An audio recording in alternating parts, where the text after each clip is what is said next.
Thank you for joining us wherever you are. This podcast episode is brought to you by the Old Ways Actual Play team. This actual play uses the 7th edition Call of Cthulhu tabletop role-playing game rules by Chaosium. This actual play is performed by adults and in an adult setting. While we try very hard to stick to language for all ages, listeners should know that this podcast may include mature themes.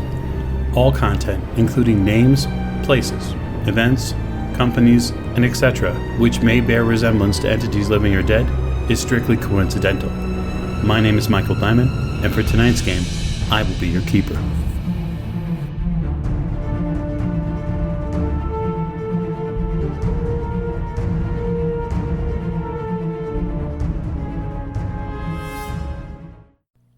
Previously on the Old Ways podcast, you realize there's a fluid between your fingers and your forehead, and you realize that this fluid is someone else's blood. Your pitiful author friend was nothing but trouble. He kept opening his mouth about things he has no right to speak of. And now he dines with our master, just like you will. And we're back with another episode of the Old Ways podcast. I am your Keeper Michael, as always, and I am joined by a crew of players, which we'll go through introductions as we normally do. To my virtual right. Yes, it's Lonnie, and I'll be playing Lawrence Edward Oliver Holmes. And, yeah, I heard a noise. You did hear a noise. I'm not going down there. Did you introduce yourself as Lawrence Edward Oliver Holmes, not Lawrence Edward Oliver Forsyth? Have we been using the wrong name this whole time? No, my apologies, America and the world beyond. To his right, virtually. This is Morgan. I am playing Lillian Lane, and I am going to open a box tonight. Wonderful. And then at the end of the virtual table. This is Jake. I'll be playing Jack Doyle, and I'm going to try not to shoot any living people tonight. Oh, that's a great little modifier you put there. Living people. Living people. Right. Gotta think ahead. Yes, absolutely. And then to his right. This is James. I'll be playing Dr. Sigmund Tattenbach, and I'd hope to be not shooting any unliving people this evening. That would be most distressing. It would, absolutely. And then last but most certainly not least, Tiffany. I will be playing Maeve O'Shea, and yeah, we're gonna fight some zombies, I think. What? Zombies? Who said that? You said that. Maybe. I did, actually, last episode. So to bring everybody back together, kind of all the audience and the players together, when last we left, the investigators had found their way, one way or the other, into the basement of the Juju house. This cold, damp basement, stone floor, strange circle of stones with a big, massive slab on top of it, the crates and torches and all sorts of odd things, including one which was a curtain at the far end of the room, which, after skulking over and looking at, they've pulled the curtain apart. And the doctor, standing there with the curtain open, has come face to face with the fetid, ruined corpses of 4 beings, still standing and almost swaying a bit. And as the breath leaves his lungs, he can see their empty sockets open as they rush towards him. It has been an interesting day for the investigators thus far. It is about to get far more interesting. So that is where we're going to start. My question is this. As I have it labeled here, we have 3 investigators currently in the basement. So we have Dr. Toddenbach, we have Miss O'Shea, and then we have Miss Lane. Sigmund pulls the curtain aside. What is your first mental reaction? Those people have to be, there's something wrong with them, some sort of wasting disease or leprosy. The doctor's going to try to rationalize. That's fair. Okay. So these beings, they're men, but they can't possibly be men, Doctor. They can't possibly be. Nope. Can't be alive. You have a very hard time beginning to wrap your head around it. So what I'd like you to do is I would like you and Miss O'Shea and Miss Lane, because you can all see them, because you guys carried a light over, and you've lit up the area, I'd like you to make a sanity roll for me. Ooh, very good. So the doctor passes, Miss O'Shea passes, and Miss Lane. Oh, no. Oh, Oh no. The horror has come for Miss Lane. it's only time. Okay, so you see these men, these creatures begin shifting and turning, and this stench of fetid flesh overwhelms you in the basement. Your brain racks with the impossible nature of what this could be. And it's at that point you suddenly realize it's happening all over again. It's the basement at Miskatonic University all over again. The things that shouldn't be are real again, and you feel their fingertips run along your legs and up. It must all be a dream, but it's so very real. You lose 5 sanity. And because you have lost 5 sanity, You need to pick up some postcards from wherever you're going, because wow. You get a free prize. you do get a free prize. So you are going to have a bout of madness, potentially. Okay, so the way this works is I'm going to have you make an intelligence roll. If you look on your sheet and then roll your intelligence for me. Okay, so you've passed, which the issue there with passing the test itself, it means that your brain peeked through the window, that veil, from the things which could not be possible and have now moved them to the things which are possible. And so it isn't that your brain covers up and protects itself. It's that your brain realizes that they're real. And so we're going to make a secondary one. So you gain a mania. Fantastic. What does that mean for me?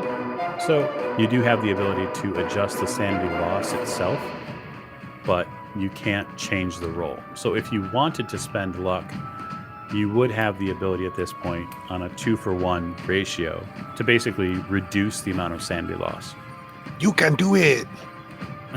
You lost 5 sanity, which means you could choose to spend 10 luck and kill off that. Obviously, it would be 10 luck that you've lost.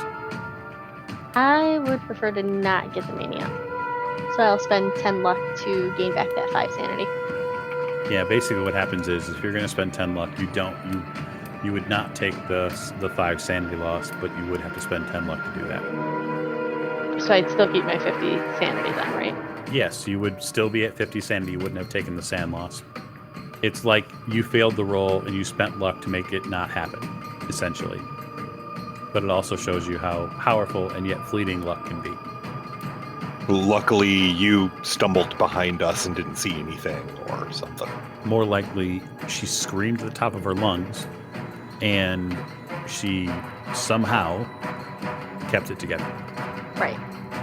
Those of you who are upstairs, so Mr. Doyle and Mr. Forsyth, you hear a blood-curdling scream from the basement. Doctor, what are you up to? I pull the blade out of my cane and start backing Miss O'Shea towards the stairs, keeping myself between her and these obviously very sick men. Miss O'Shea, what's your play? I'm going to fish my knife out of my bag as we're backing up. So I will be slowly backing up with the doctor. Okay. Gentlemen upstairs. I immediately bolt to the trapdoor. And I will be reloading my gun as I go. That's probably a smart idea. Okay, so I guess the question is, Miss Lane, I'm going to say, for cinematic sake, that your action after spending luck is screaming. Makes sense. So the two of you, Mr. Doyle and Mr. Forsyth, you guys are coming down the stairs. Yes. And Doctor, something happens that you wish didn't happen. They move. Kind of fall forward a bit at first. Just move left and move right in a very strange and sweeping fashion. Almost like they don't know how to walk correctly. And what you see is their joints and their limbs have been sewn together. Each one of them in their stomachs have a fetid mass of maggots and other bugs that have kind of taken roost. They're all together foul. The doctor is doing his level best to hold it together while getting the women towards the stairs, but he's on the very brink of not being able to rationalize this anymore. These men don't seem sick, these men seem dead. So, because you both are frontline at this point and have some sense about you, Miss O'Shea, Doctor, give me spot hidden rolls as well. Very nice. So, hard success for the Doctor. Actually, you both end up seeing it. You can see that they have symbols carved in their foreheads. Hard to make out in the light specifically what it is, but it definitely looks a lot like the symbol that you ended up seeing on the photograph that Lieutenant Poole showed you of Jackson Alliance. Somehow I'm not surprised.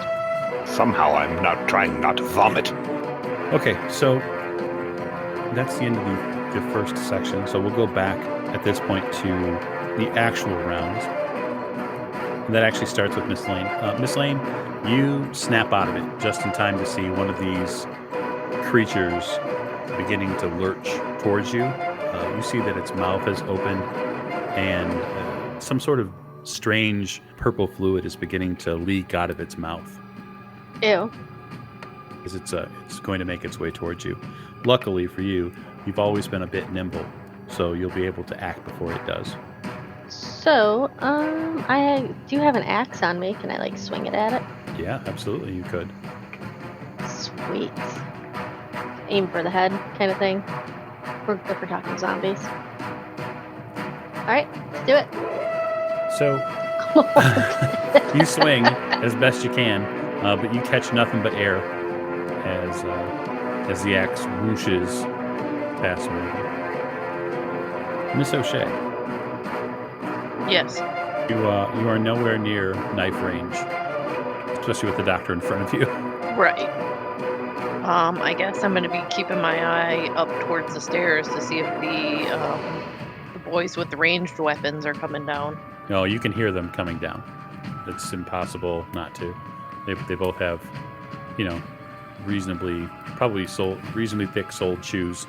You can hear a gun being reloaded. I mean, there's definitely noise coming. And I'm away. probably just going to back into the farthest corner and hope they get down here in time. It's a fair assessment. All right. Anything else? No, I don't think so. Okay. Doctor, Yes. what would you like to do?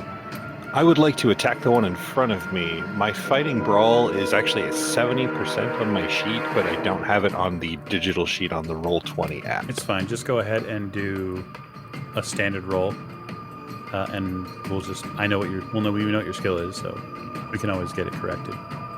Fantastic.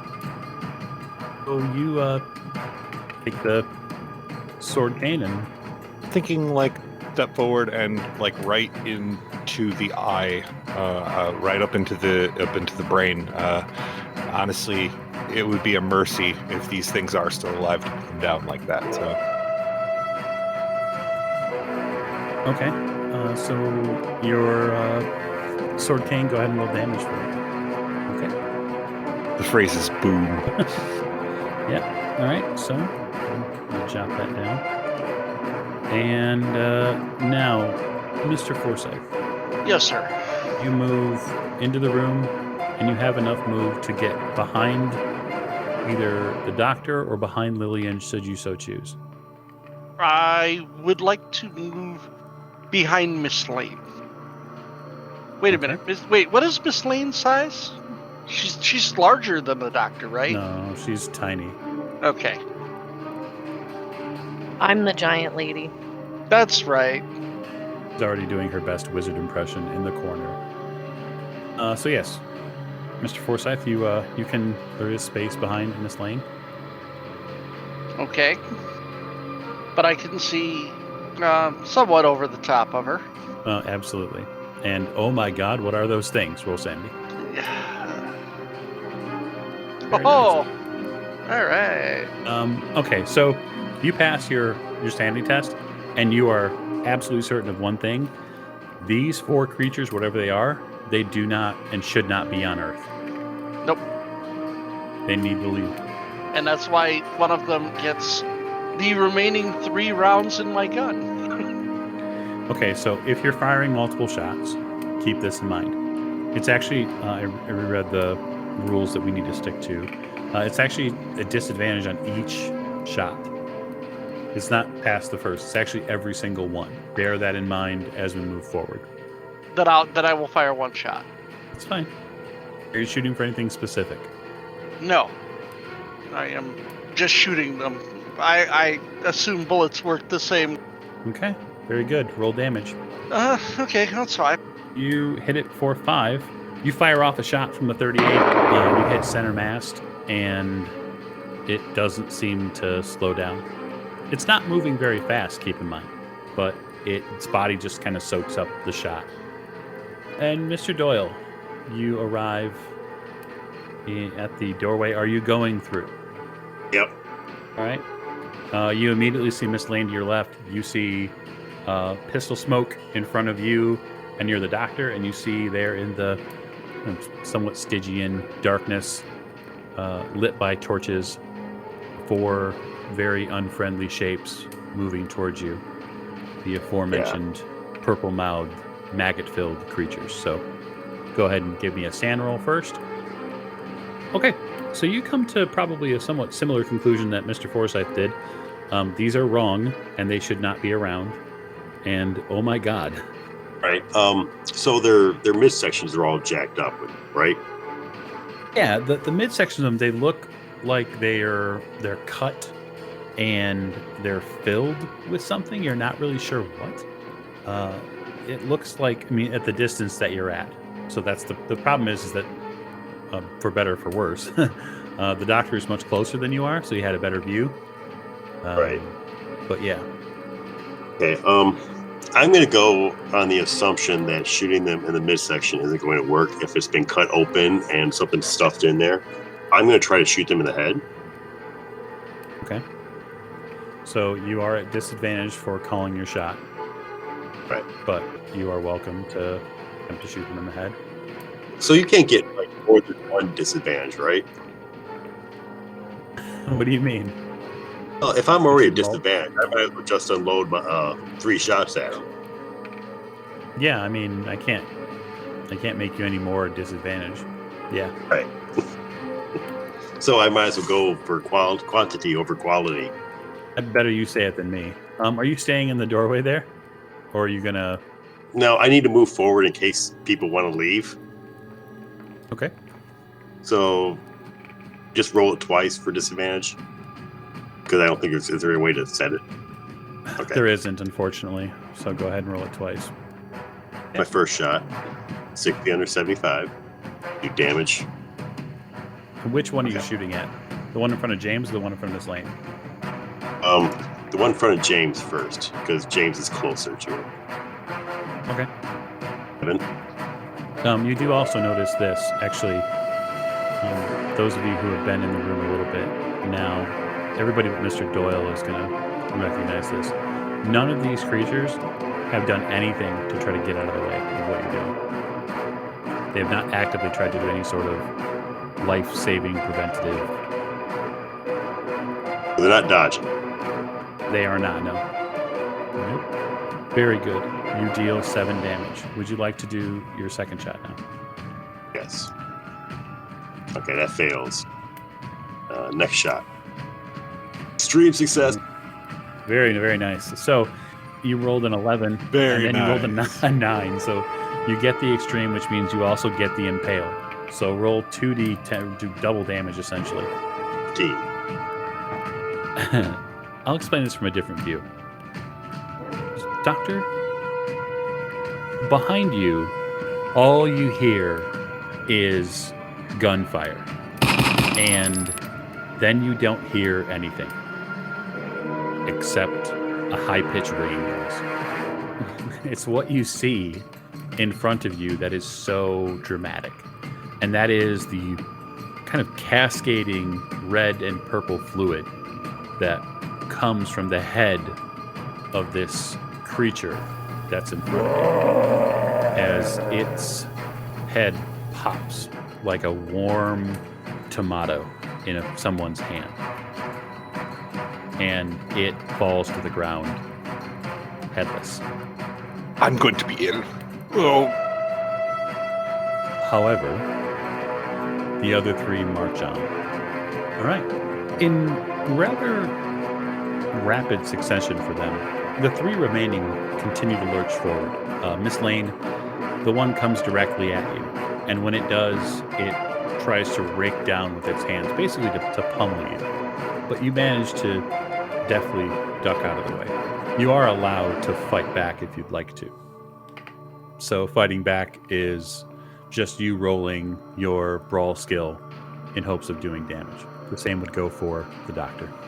Okay, so can I roll? I'm going to roll my brawl to swing my axe at them again. The one that's standing right behind me. That's fine. That's basically what fighting back is going to allow you to do. Okay. All right, so that leaves Doctor. The one that's attacking Maeve, I will attempt to engage it while blocking the one that's further in the corner. So I'm going to move up one. This is your fighting back during this combat. It's not your actual action. Sorry. Okay. So this one, the one that's here specifically, to your up and to the left here, that's the one that you're going to get a chance to essentially. All right. I will fight back then. Okay, do that. Wunderbar. So if you would like to roll damage on your sword, you may. It's rarely better than that. Yeah. Okay. You give it a cut, and after a moment, you wish you hadn't. You slice it along its stomach, not by choice, but just simply by how it fell, and something spills out of its stomach. And you realize that it's just a gush of this same sort of purplish and blood-like fluid, along with what you would probably say is about a man-sized fistful of maggots. Keep it together. Keep it together, Sigmund. You can do this. Miss Lane, it is now your full action. Oh, I am going to just... Am I able to squeeze between those two guys and run up the stairs? Yes, you are. Awesome. That is what I want to do, because apparently my rolls suck tonight. That is okay. I totally understand. We all have nights like that. All right, so you want to go here. Yes? Yes, I'm gonna get like 7 moves or something. You do. Your move is 7, so you'd like to continue up the stairs, maybe? Yes. As much as I can go up the stairs. Okay, you reach the landing where the trap door is. Perfect. Very good. Miss O'Shea, you have a creature in front of you. It is preparing to eat your face. Can I dodge out of the way? It's your action, so you're more than able to take a full action if you'd like to swing on it. You could move if you wanted to. All sorts of stuff. Let's see. Yeah, I'm gonna step in between Lawrence and Jack and go behind towards that corner. Like the back corner, straight back from me, basically. Yeah, I'm sure that as long as, Lawrence doesn't mind, you can kind of sashay around him.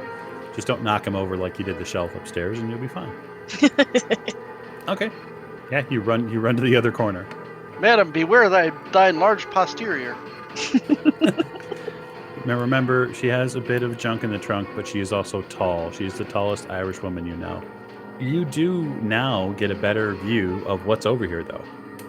You see a massive winch and pulley system, and you see a rope that is attached to this circular disc that's on top of these stones. All right, so, Doctor, is now your action. The one to the south of me on the map, I'm going to attack that one first. To the head with my sword. All right, you're at disadvantage for striking near the head, because you're basically calling your shot, so. Doesn't matter, I miss both of them anyway. You would have to spend 15 luck to get that to hit. No, thank you. All right, very good. So, Mr. Doyle. All right, I'm going to shoot the one that was attacking Maeve, Okay. and I'm going to unload on him once more. Okay. Are you doing the same thing, calling your shot, or are you just going to take 3 shots? Yeah, so that first one's going to miss. Second one will hit. Roll damage? 8 in the noggin. And the second one will be extreme. I mean, it's hard success. The third one. Sorry. Yep, I see it. 10. All right. Well, you get you get inspired and you begin blasting, and you don't stop essentially until the head comes off, and another one of these falls. Now, Mr. Forsyth. I'm sorry. Can I then step up next to the doctor? Absolutely. You want to step right here? All right, you're there. 2 down, 2 still remain. Now, Mr. Forsyth. Welcome to the fray, Jack. I just remembered I have a sword in my hand. The one that I used to murder a man upstairs. Yeah, you did just got done murdering someone. Yeah, I did. There's this one here on the side of the doctor. Yes. I think it needs murdering as well. Okay. Wow. Okay, you lift your machete high. Yep. And you strike. So that's an impale, because that weapon can impale. Yep. So you're rolled. We can either just double the damage you have right there and be done with it, or... Now, does that add my damage bonus to it? It does not appear to add your damage bonus, so I'll roll damage separately then. that's perfectly fine. So double that would be 18. It would be. So you step up, and much like the vines and branches of Panama, you begin cutting. And in short order, you remove a couple of limbs and eventually the head.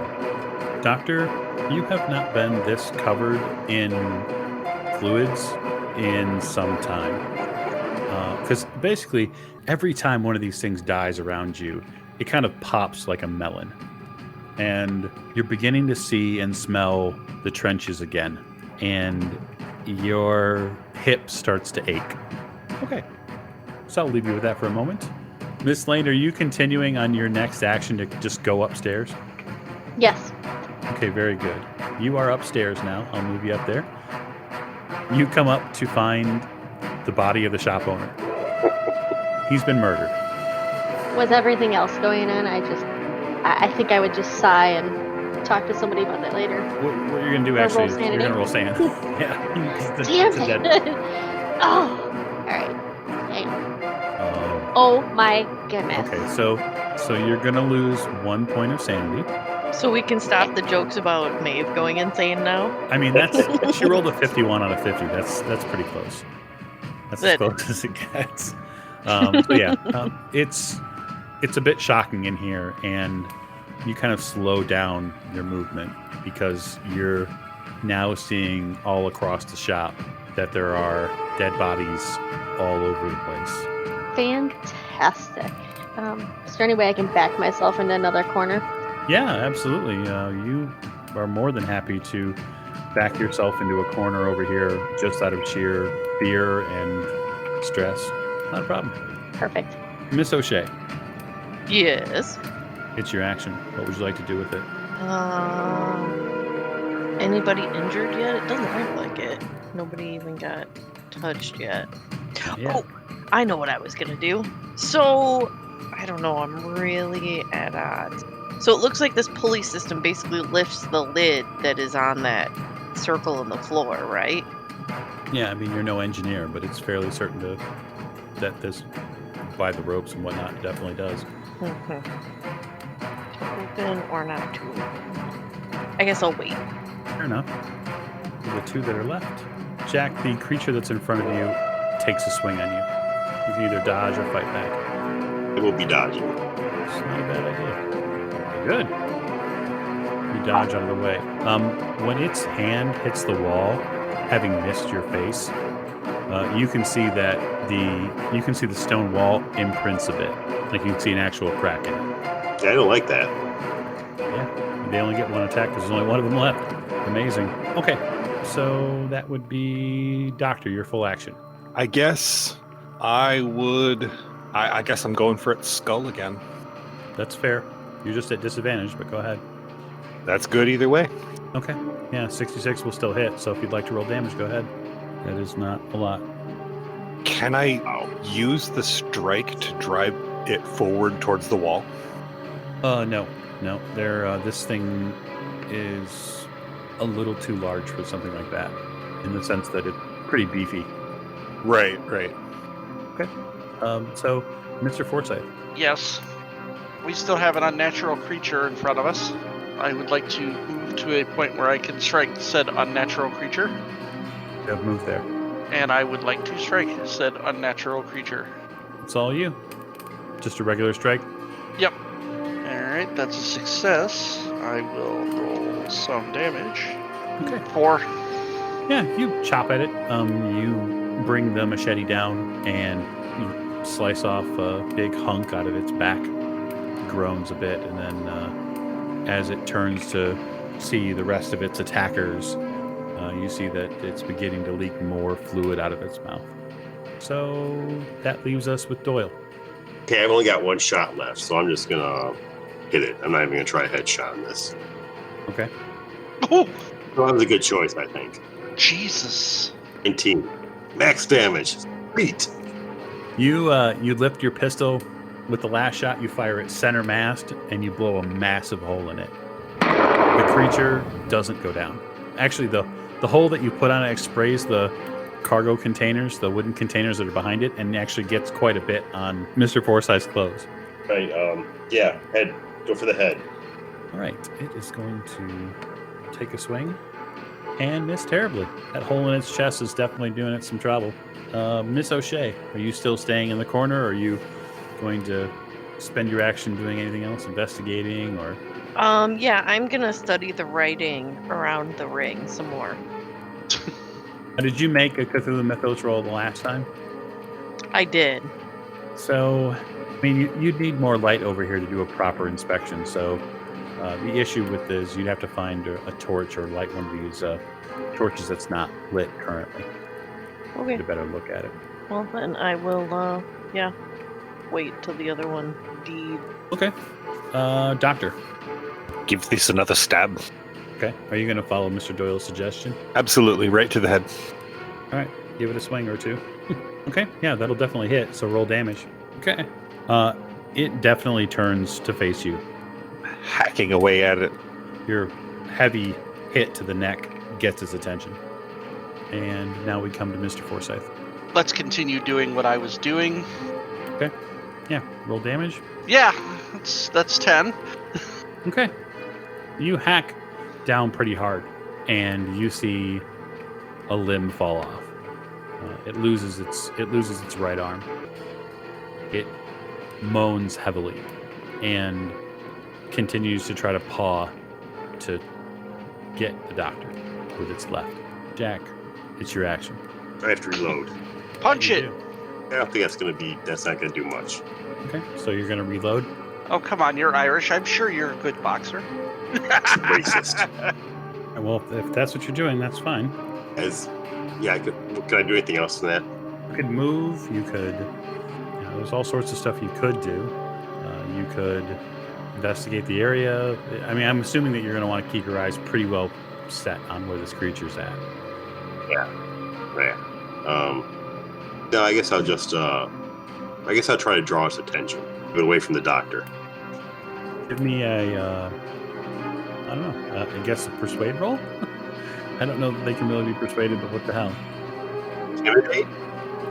Yeah. Well, I mean, intimidate is more scaring it. I don't know that you're going to be able to scare it into paying attention to you. I'll try it. Just it's not my best. Yeah, no. Well, you get its attention, and it turns on you. And when it turns, Okay, good. it hits you. Big heavy hand comes down right on you. I dodge. Yeah, you can absolutely dodge, sir. Right. So you succeed on the dodge, but its attack roll has more difference. Yeah. It's like the one thing it's good at. That'll give me the damage. Take 6 points of damage. Ow. You hear bone and something else in your shoulder, in your right shoulder, pop.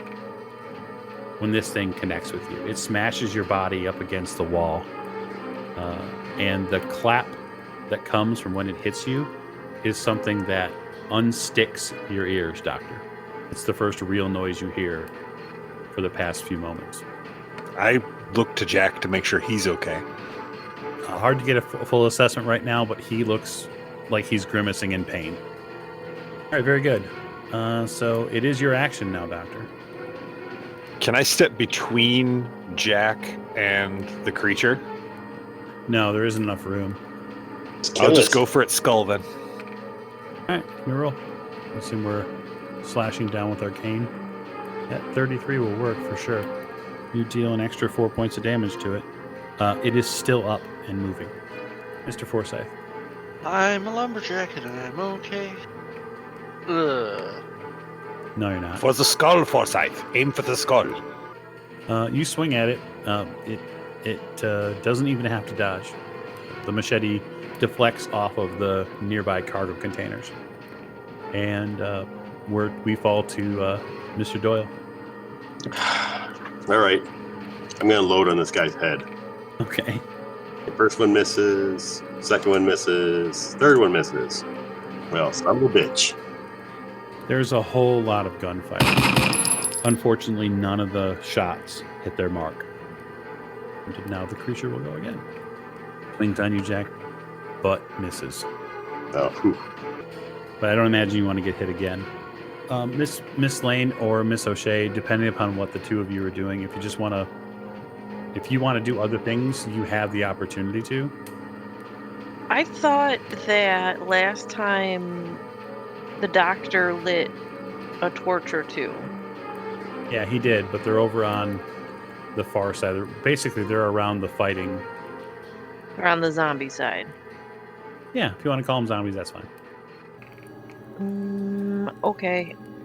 Well, yeah, I mean, if I think I can sneak in there real quick, like not even by the zombie, then I'm going to grab the torch and run back. Okay, so you're going to... You can head over here, back towards the door, and you can grab the torch from there. Yeah. And then head back over towards where the rocks are. Good enough. Right. Miss Lane, anything you'd like to do upstairs other than try to catch your breath and put your mental state right? Is there any way I can scan the shelves that I'm assuming there's shelves and whatnot behind me for anything that might contain the symbols, since I noticed the symbols on the zombie looking dudes downstairs or in the Yeah, absolutely. Go ahead and make a spot hidden roll. Okay. Whoops. That's okay. First one's the one I'll take, 66. You do find something on the ground nearby here. You find a ledger that looks like it might have at one point been on the under the front counter or in that area. May have gotten moved around on the shovel, but there's a business ledger here. Yeah, I'll just take that with me if that's okay. Perfectly fine by me. All right, Doctor, it's on you. The light has moved a little bit. Well, I'm going to try to keep this thing off of Jack and press my attack into its... Keep battering away at its head. That 100 is not what you want to see. Oh. Your sword cane digs in, and it digs in deep. Unfortunately, what it digs into is the wall between Jack and this thing. And as you pull on it to try to get it out, the tip of the sword cane breaks. Scheiße! Mr. Forsyth. Keep doing what I was doing. Nice. 9 more points. Yep. You hack a leg off. It stumbles to the ground. Continues to reach for Mr. Doyle. Fortunately for you, Jack, it's your action. You did. Do I get any bonus for it being on the ground? If you're going to shoot at its head, I will remove the disadvantage. Okay, that's all I wanted to know. Oh, son of a bitch. A 98 is a critical failure, unfortunately. But let's double check something really quick. Yeah, these are American zombies. You you line the shot up just right. You pull the trigger, and when the bullet comes out of the barrel, it goes left when it should have gone right. It sinks into the body, the other creature that's next to it, and the head moves now, and so does the arm to try to grab you. And it's not doing a very good job of it, but it's desperately trying to grab you. Miss O'Shea, you have light over here now. Indeed. So would you like to make a spot hidden roll for me? Yes, I would. Nope. So you're there. You're looking around the stones. You don't really see anything down here. I mean, the stones have etchings on them, but you would really need time and space to like pull your books out and reference things. And it's just not the right moment for it just yet. Okay. I'll wait for things to calm down then. Right. Doctor, broken sword, cane, and all. I guess I'll use the blunt end, the head end of the cane, and just beat it about the skull. It's laying on the ground, so I mean, I'm towering over it at this point. So Right. So we'll just remove the disadvantages for headshots at this point. Okay. Yeah, that's a headshot. Go ahead. Roll damage. Okay. It finally collapses as you use the heavy handle end of the cane, which splits, by the way. You bash the thing's skull in, and it finally calms. drop the rest of my cane on the floor. Help Jack off the floor. Is he okay? Are you okay, Jack? Yeah, I'm fine. I'm going to start pulling out books to look at these etchings and stuff. Okay. Miss Lane, you're close to the trapdoor, so you hear that it has gotten quiet down there. Everyone's dead. Friends are gone. That would be sad. I would just walk out the door and go. I will go back downstairs, or creep back downstairs to poke my head around the corner. Okay. I am going to poke the bodies, make sure they don't move again. When I'm satisfied that they're not moving, I'm going to go upstairs and find the phone. Okay. What is everyone else doing? Are you okay, Miss O'Shea? Is everyone all right? Yeah, I'm just trying to figure out what this writing is before we think about opening this hatch. I look at Mr. Doyle. She is unflappable. Did you notice that? It's nothing. It's amazing. I like that. I like that in a woman. Ha ha ha. Oh, okay. I don't even know where to begin. This little part here started out bad and has only gotten progressively worse. I want to examine the sewing and everything. Examine one of the bodies. Try to use like a doctor's detachment to get over the horrible stink. I need to figure out what this purple stuff is. Well, why don't you make me a medicine roll? Yeah, Mike. Yeah. I'm going to start picking up my shell case. Wow. Are you kidding me? Seriously? No, we're not. That was kidding amazing. You. Doctor, you're almost certain with that roll, critical failure that it is, you're almost certain that this fluid has a correlation to the fluid that you found in years ago from the women in the yards. Jack, does this look like the same stuff to you? Look, and the smell. This has to ring bells. Does it ring bells? I don't know. How much medicine does Jack have? Jack has... One. Right. So you scratch. That's a head. I mean, does it ring bells? I mean, does it smell or look like the stuff? It does not look like it at all. There is a bit of a smell that's similar. I don't know. I think you might be reaching on this one. Reaching, Doyle? Yeah, it doesn't look like it at all. You do find the phone, Mr. Forsyth. I'm going to call down to the police station. Okay. I'll get back with you in a minute or two. It's going to take a while for that to connect. Yeah. Are you going to call for someone specific? Yeah, Lieutenant Poole. I will ask to speak to Lieutenant Poole. Okay. So you'll be on the phone for a couple of minutes at least. Miss Lane, things have calmed down here. It has, as a matter of fact, which is good. And with the torchlight, Miss O'Shea, you see that there are objects inside, behind the curtain where these creatures were standing. Oh, I will go look at that. Okay. I assume you're being very careful around the stones and to walk around them. Yes. Right. So this alcove is about 6 feet square. There are some kind of fluid puddles here, very small ones where the creatures might have been standing. You see at the back end of this location, this little alcove, you see that there is a leopard hide placed against the back wall. You see that there's a robe and what looks like 2 big lion paws, almost like they'd been taxidermied. A couple of the other things you see around here are on pegs as well. You see a nearly identical mask to the one you saw upstairs. So it's a little bit nicer. I mean, if that word can be used, it's a little bit more embellished. You also see it decorated with a mummified human tongue, same as you saw before. Nice. The robe that you see is a long feathered shawl. It shimmers with feathers of some sort. And that's about all you can see at the moment. There's a big leopard pelt that's at the far end that you'd have to kind of get closer to investigate. Yeah, I'll go look at that. Okay. Miss Lane, what are you up to? So I have a ledger, but it might not necessarily be the... There could be a other ledger, because why would they keep that on, all the good, the illegal stuff on the counter upstairs when everything else was hidden? Mm-hmm.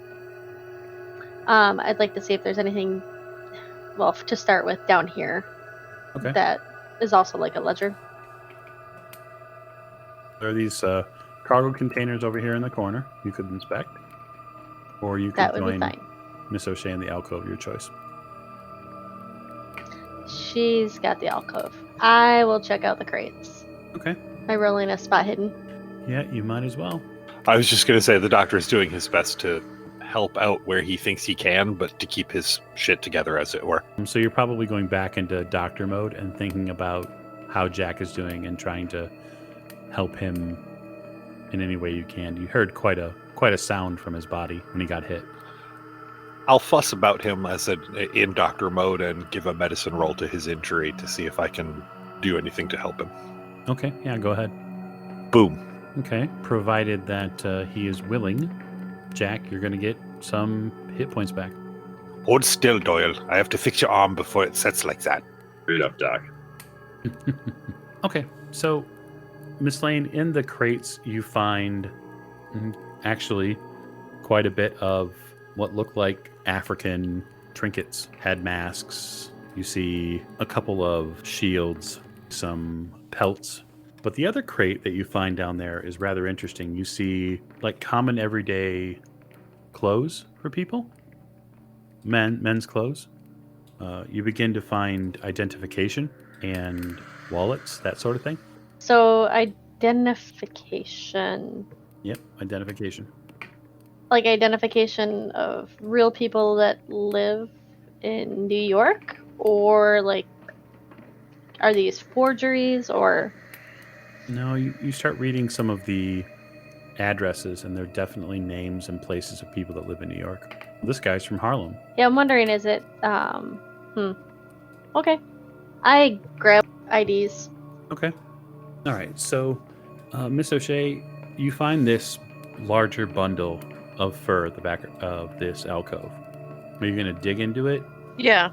If I think there might be something in there or an object, or yeah. You find a carved wooden African mask with 4 distinct and hideous faces perched on top of a thick, corded neck with a basket-like reed feather and fabric collar. You also find a burnished copper bowl. It's etched with some unrecognizable runes and signs. You also find a carved scepter. It's carved from boab wood. It's inset with runes and perhaps a few other type of pictographs. Although, just from the look of it, this might be Egyptian. You find a headband of gray metal. See various runes that are scratched in the surface. It's a heavy, curiously warm metal band. And then things get a little strange. As they do. You find a very modern marine chronometer. Okay. So if I pull everything out and look at it, can I... Well, I guess I probably got to roll occult to deduce if this is like for some sort of ritual, which means it goes maybe with the hole in the floor, so to speak. I don't know if it's like, a hole or a well or whatever, but... Or do they have like the same kind of writing on them, like as the stones out there too? The last thing you find in this area is what looks like a cash box that's got a lock on it. I can't pick locks. I know somebody who can, though. If only someone around here had lock picking. But that's what you find. You won't be able to physically carry it all by yourself. Okay. 'Cause there's too much stuff. But yeah, you find what appears to be quite a few either occultic relics or maybe just something that they thought was important. I'm going to yell to the doctor. Doctor, can you help me gather these things so we can study them later? I certainly can. One moment. I go over and help Maeve with with removing some of the objects. Anything that will fit into my doctor's bag, I will put in there. Okay. So, yeah, between the two of you, if you choose to just kind of use the leopard fur, the pelt, as a kind of makeshift basket, like you put a bunch of dirty clothes into a towel and use it to take it to the washing machine, you could probably fit most of this stuff inside the pelt. After a long wait, Mr. Forsyth, you hear the rough and kind of a tired voice of Lieutenant Poole pick up the line. This is Poole. Mr. Detective, this is Lawrence Forsyth. I need a favor. Well, first of all, Mr. Forsyth, it's Lieutenant. My apologies, Lieutenant. Are you okay? You seem like you're out of breath. There's been a situation. I need you to meet me at the Juju house. In Harlem, yeah, okay. It may take me 20 minutes or so to get down there. What's going on? It appears that someone has set upon and murdered the proprietor. We came down to see him, and he's dead. And there's things which I would rather not speak of over the phone. If you could come down by yourself, because I know that this might involve the captain. All right, yeah, I understand. I'll be down as quick as I can. Thank you. So everybody remember where we parked. We're going to park here for now for tonight's session. And then we'll come back and see what happens in the next installment of the Old Ways podcast as we play through Masks of Nyarlathotep. I appreciate you all listening and being a part of the show. And we'll see you next week, okay?